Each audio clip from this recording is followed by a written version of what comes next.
Okay, guys, engineering is really down to a couple of things that I've determined. It's about displacement and what I call equilibrium, and some of you guys would add gravity to that. I don't add gravity.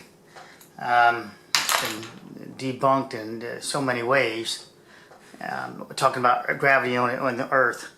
Now, displacement and foundations, etc.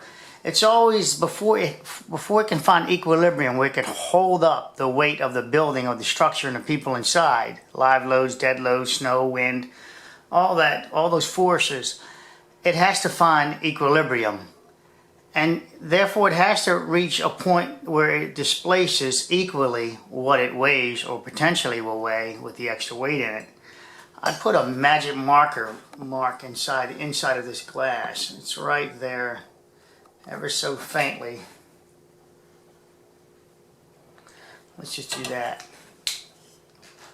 So this glass is in a pot. That's a cup, rather. This bowl is in a cup. It displaced the amount of water to find equilibrium to what it weighs before it sank. So if this was a boat, now you'd be able to determine if you wanted to say, if calm waters, how much you could hold before you sank more, before you sank to the point of not recovering. You could just simply add more and more weight until you determine its limits. You see I'm already getting above that line. Now, of course, I can capsize it a bit. Let's see, I just add the weight.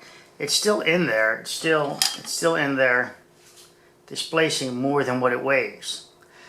You can see I have the majority of the weight on this side, so it is still leaning down, and so you got less of a reveal over to your left. It's still displacing more than what it weighs, but not in equilibrium, but it found equilibrium. If I were to put the weights in there equally, we can get an equal reveal around there. Let's just, this is just data for you guys to understand displacement. So displacement, again, is your building weight, all your weight, your foundation, your soils have to be able to displace more than what they weigh. If it works out great initially and then you saturate the soils with water from downspouts, for example, down to the foundation, those soils can no longer displace and they actually shrink away, and now you're dealing with the concrete trying to act in a cantilever effect. Let's go with that line again. I'm going to zoom back in, and you see the line is, the bottom of that line is your displacement line. Your equilibrium has been found. As I add more weight, of course, equilibrium will still be found. It will still displace, and the water is wanting to push back up. You see it? Because when I release the load, it will now go back to what it needs, displacement. That's water for you.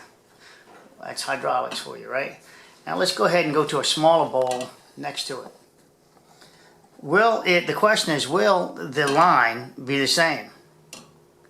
This is a smaller bowl, a less amount of volume of water. Will it still come to the same line? What do you guys think? The answer is yes, it still has to displace the same amount of water of what it weighs. And there you have the line above. Let's get to that line, that target for you.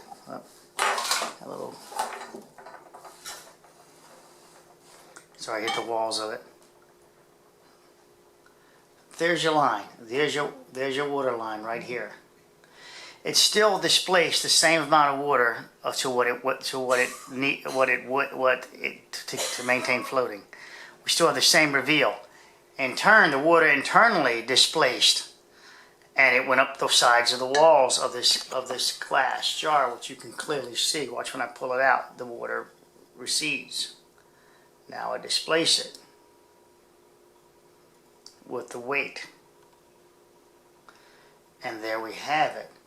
Now, people say about concrete boats and all, as long as they're waterproof, as long as it can displace more than what it weighs, you can consider this glass a form of concrete if you want. It's still the same thing. Don't get all distracted by, it's concrete, concrete can't float. Well, glass can't float either, unless it's waterproof. No water can enter. Now it can do the displacement action. So don't get confused about concrete boats can't float. Well, steel can't float either unless you seal it up. It won't displace. I wonder if I can make a piece of glass big enough and light enough that it would displace more than what it weighs. It would always have to be flat on the surface to do that displacement. Alright, so there you have your displacement. More than what it weighs. If I put a lid on this, attempt to push it underwater, it's all it was this. It's the same thing. There's no difference.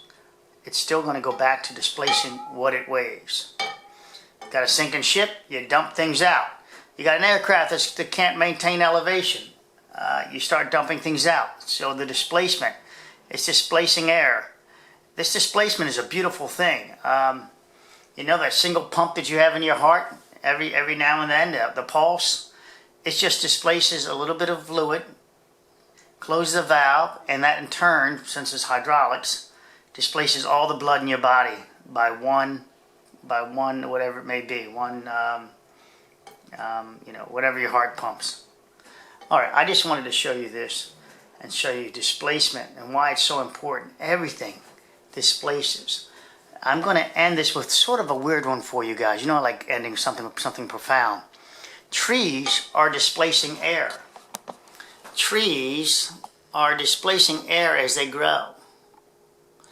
If they're growing and we're at atmospheric pressure here, and all these trees are growing right about where we are at our atmospheric pressure, wherever that may be, is it not compressing the air? Air is compressible. So why is the air not getting heavier where we are? Because the ozone layer and its holes are designed by a creator that's beautiful. It's no mistake in it. All the leaves that are created, all the grass that grows is displacing air.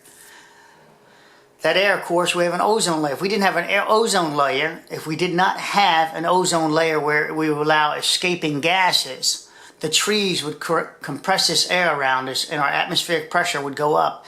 And ultimately, I guess it would crush us. It would make us get the bends, if you will, because we're full of fluid besides the air. It's air inside of us, the nitrogen, if you will. So now so think about that. The ozone layer in its hole is critical to maintain. And God or the Creator is maintaining that hole perfectly. Everything's in equilibrium. It's a beautiful balance. It's a beautiful balance. This is not evolution maintaining that hole. This is the design. This thing is beautiful. Now, if I trigger some of you guys, hey, I have a long video on that. I used to believe in God as a kid, then I didn't believe in it, and I'm in a God anymore, and then later in life I did the math on how we were created. It drove me crazy for an entire winter, and then it came to me. And I did videos on that, how it is a creator or creators. And yes, I believe they created all the religions because the God or gods love their conflict. It's in all the religions. Job is number one. If you look up Job, God made a bet with the devil. And that was supposed to be his favorite son, if you will. And he let him play the devil play along with his favorite son for a bet.